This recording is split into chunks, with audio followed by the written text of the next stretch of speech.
Binance has been sued, causing a massive crypto dump, as well as Apple releasing their new headset. It has caused waves through the metaverse. We're going to get into it. A lot of things are read today. There is blood in the streets. Ladies and gentlemen, CZ is tweeting number 4, code word 4FUD.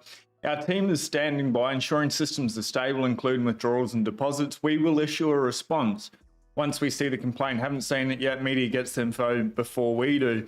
Charles Hoskins goes on to say, with respect to Binance, I'm reading through the SEC complaint. It's over 130 pages, but seems like the next in a series of steps to implement Choke Point 2.0 in the US. So the end goal is an agenda based on CBDC partnered with a handful of massive banks and end-to-end control. He keeps going on over every aspect of your financial life. I'll put this tweet below for you. He does say he'll have more to say later, but with close with what we're going to be fine, everything's all right, and the future is bright for the industry. I agree with that as well, but if we jump over to CoinGecko here, you can see we're at 1.13 trillion. We've been hanging out at 1.18 for the last couple of months, and we have seen a massive correction today. We'll jump into Bitcoin, Ethereum as well, but if we scroll down, nothing's looking good at all. As they say, blood in the streets today. And especially anyone in the metaverse absolutely got wrecked. Bitcoin 25,519. Ladies and gentlemen, I have been saying we could come down to 25.4 for the last month or so. And we've done that today, pretty much. It did drop down to 25,443. As well as Ethereum here, 1805. Still holding up above 18, which is good for now. Let's just refresh that. I wouldn't be surprised if it is back below. If we can get this internet to work, you can see that drop there. Not looking good. So this is what's going on, hey? The cryptocurrency crash after the SEC charges Binance with sale of unregistered securities. Altcoins are suffering the largest losses following the SEC lawsuit against Binance and its CEO, CZ. In regards to the SEC, they are alleging multiple security violations. The company already faces a suit from the CFTC. Now, listen to this. CZ has got allegations of violating federal security laws on Monday. This is what he's been charged with. Offered unregistered securities to the general public in the form of BNB token, Binance-listed BUSD stablecoin, as well as that, including failure to register as a clearing agency, failure to register as a broker, and failure to register as an exchange. The SEC also alleged that Binance allowed for commingling of customers' funds. Pretty serious allegations. CZ was secretly controlling Binance.us, and that CZ owned and operated an entity, was inflating Binance US's trading volume.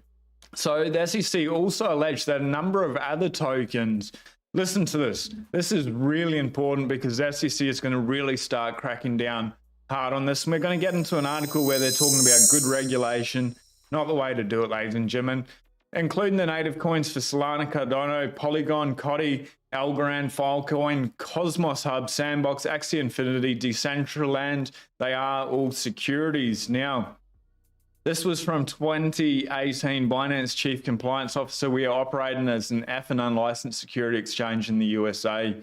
Bro, I want to show you a quick video about this Apple headset. Mario tweeted this out. Here, we'll just play just a second of it, and this is probably the best bet, and then we'll jump into why Metaverse is absolutely dumping. If we can get this video to load. I don't know what's going on with the internet this morning. Are we going to play? Nope. I'll link that video for you as well. Sorry about that, ladies and gentlemen. What I'm getting at here is there was a lot of hype in regards to Apple and VR, virtual reality tokens. They surge 8% as traders await Apple's VR headset release. But check this out. So Decentraland Mana is considered the largest VR-related token with a market cap just shy of 1 billion and is up 5.4% over the past 24 hours. But if we have a look at Mana here, you can see it's down 11.2% pumped up. That's the 5.4, absolutely dropped out. And this is how people keep getting wrecked. Same thing with Wild here. This is another one that was pumping here. Despite the wider crypto market shedding 1.5%, Wilder World is the sector's top gainer for the day, soaring 18.8%.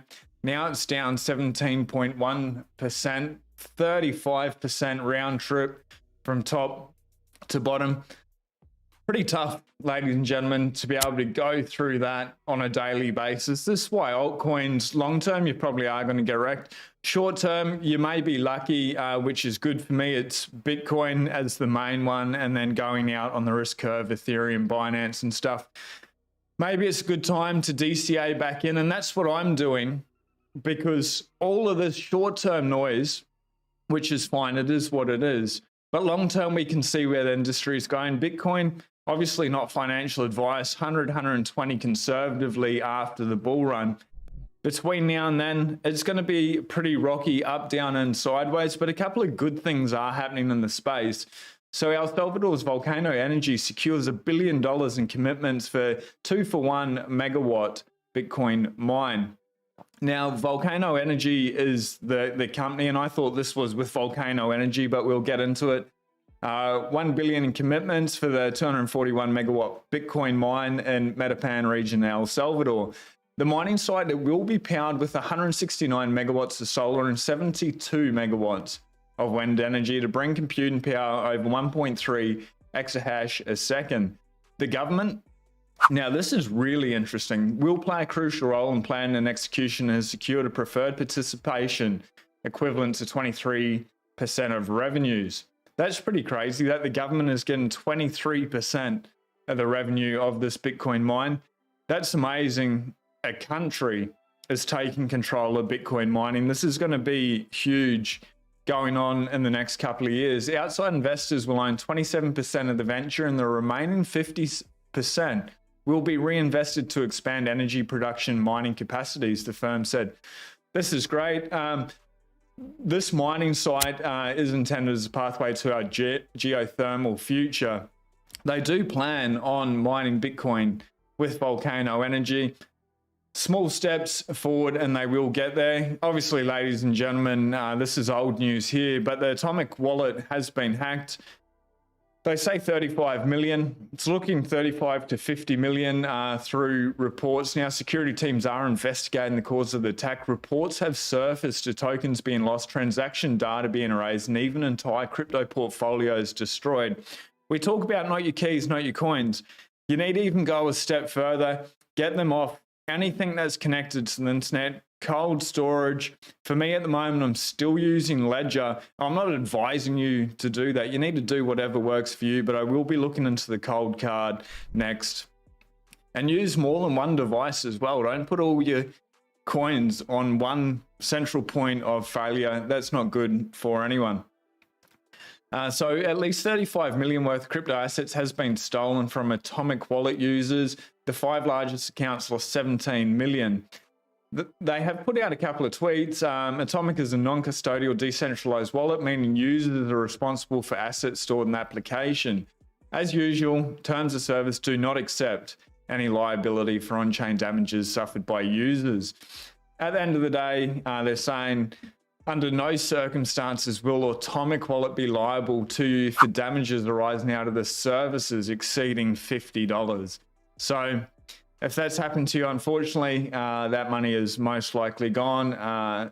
Zach, ZBT, did get someone back about $1 million, but most people have lost their money. There has been little information provided by Atomic wallet to users so far. Support team is collecting victim addresses.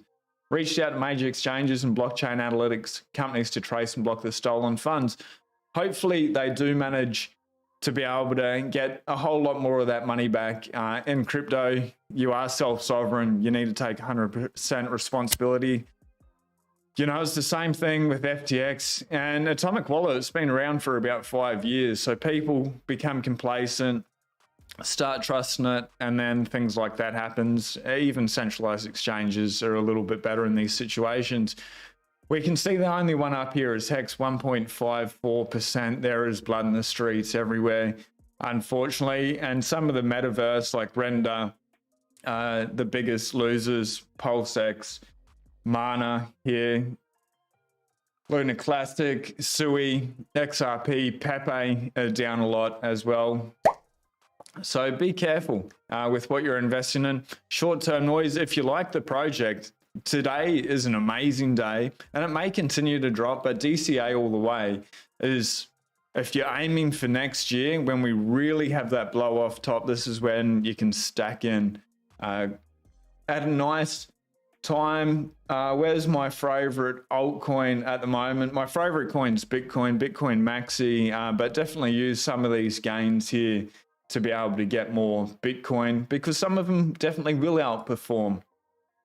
Now, good regulation, possibly, but it's a fair way away. And it's interesting, this article's 3 days old, and then the SEC comes out and absolutely slaughters Binance.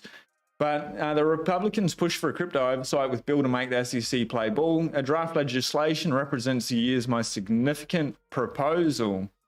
How the federal government might build guardrails around the digital asset sector.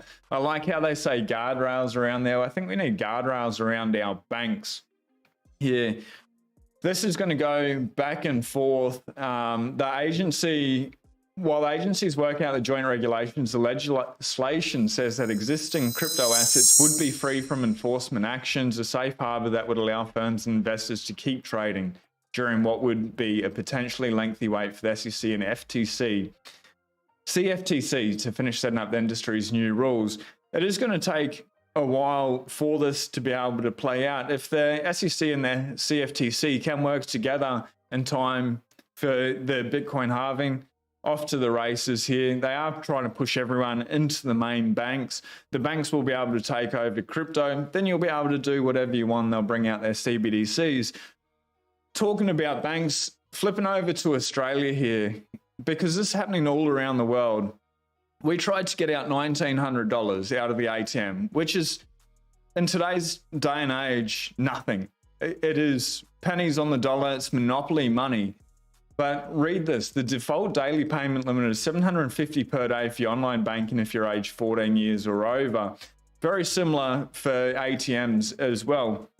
But what I'm getting at is the other day, we needed to get cash out to be able to pay the painter for painting the bedroom.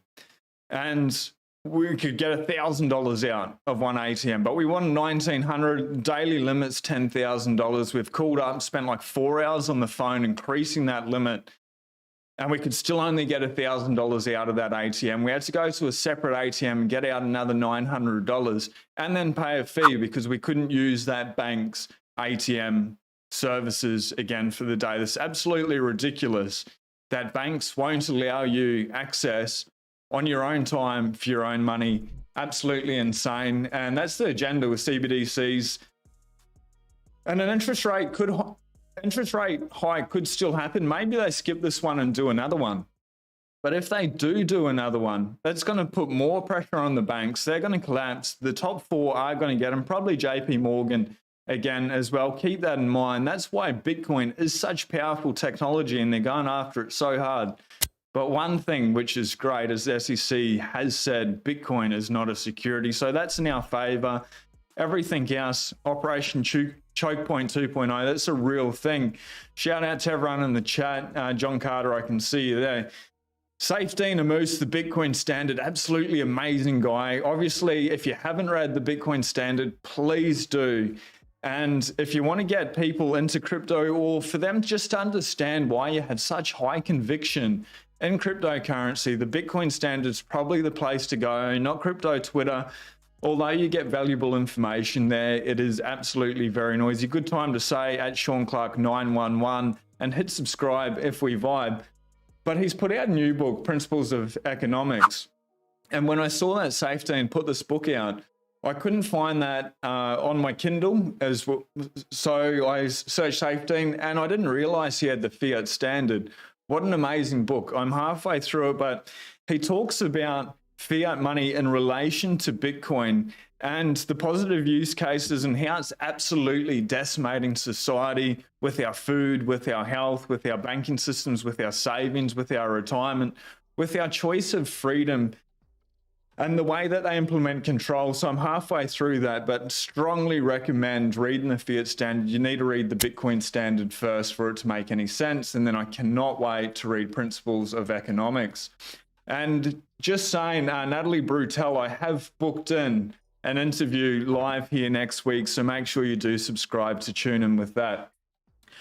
Ripple, this is good long-term for any XRP holders. Pro XRP lawyer tips outright SEC victory at less than 3%. Attorney John says there's 25% chance Ripple will see an outright win against SEC while rumors fly of a possible IPO. Definitely don't want to do it in this market, but once we start getting really bullish again, very exciting. Just quickly with the Bitcoin charts, being at 25.4, if we don't hold this, we may go a whole lot lower. But if you're waiting on the sidelines, again, not financial advice, maybe DCA in if you want to stack more Bitcoin, because if we don't, then it's going to look like a great price, and then you may need a FOMO back in at 27. It is going to be pretty choppy for a while, especially the next week and a half until we get the next FOMC meeting. So Pro XRP lawyer John Deaton has tipped less than 3% for the US Securities and Exchange Commission to score an outright win against Ripple as an end to the long-running lawsuit draws closer. Fantastic. The SEC is a bully in the space. So if XRP Ripple can have a win, that's going to be great for the whole industry. I think that XRP itself is going to be deemed not a security, in that I think the secondary market sales show comment. Even if Judge Torres does rule finding that Ripple violated the law, that doesn't apply to the secondary market, Deaton explained, which is good. We've known that for a while.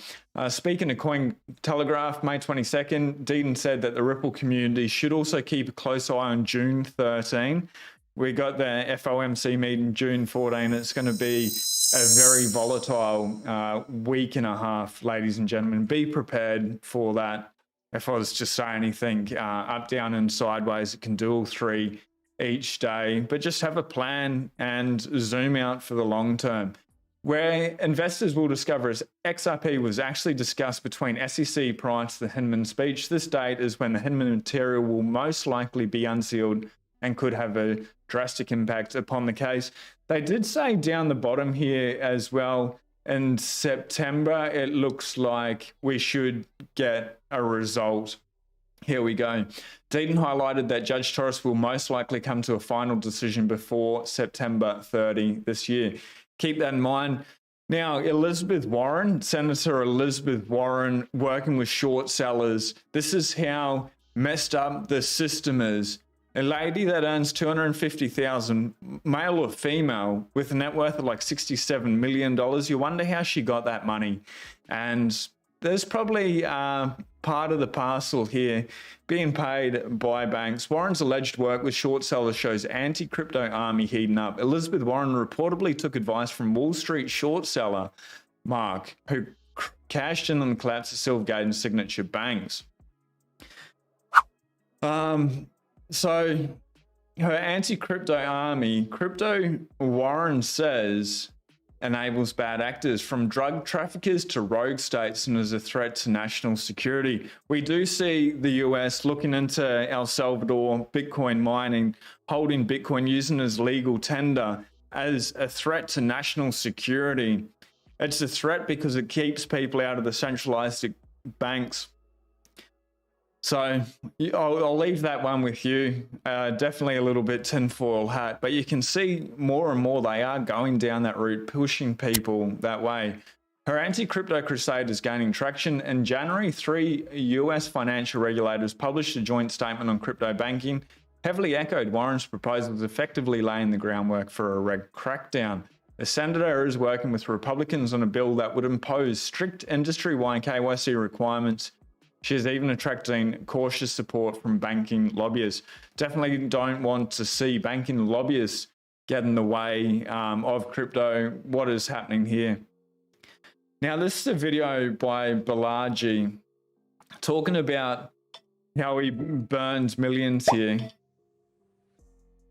And just listen to this real quick, and we'll go full screen and play this for you, ladies and gentlemen. Well, it was 2 days from the collapse of SVB to the government printing $300 billion. It was 2 weeks for $500 billion to make its way out of local banks seeking safety. It was 2 months from patient zero of the coronavirus hitting the US. After weeks of denial, suddenly lockdown came in March with very little warning, so just 2 months. It was 2 quarters from when Ben Bernanke said it was going to be only a mild recession in 2008 to the... Now that video, it's 9 minutes long, and I would highly encourage everyone to watch all of it. I have retweeted on Twitter at Sean Clark 911. What Balaji is saying is they keep saying nothing's happening, nothing's happening, nothing's happening, and then it gets worse and worse and worse, and that's going to continue to keep happening. So what are you doing, ladies and gentlemen, to be able to protect yourself and also to profit in these volatile times? We'll see you on the next video. Make sure you hit subscribe. Be blessed. Peace.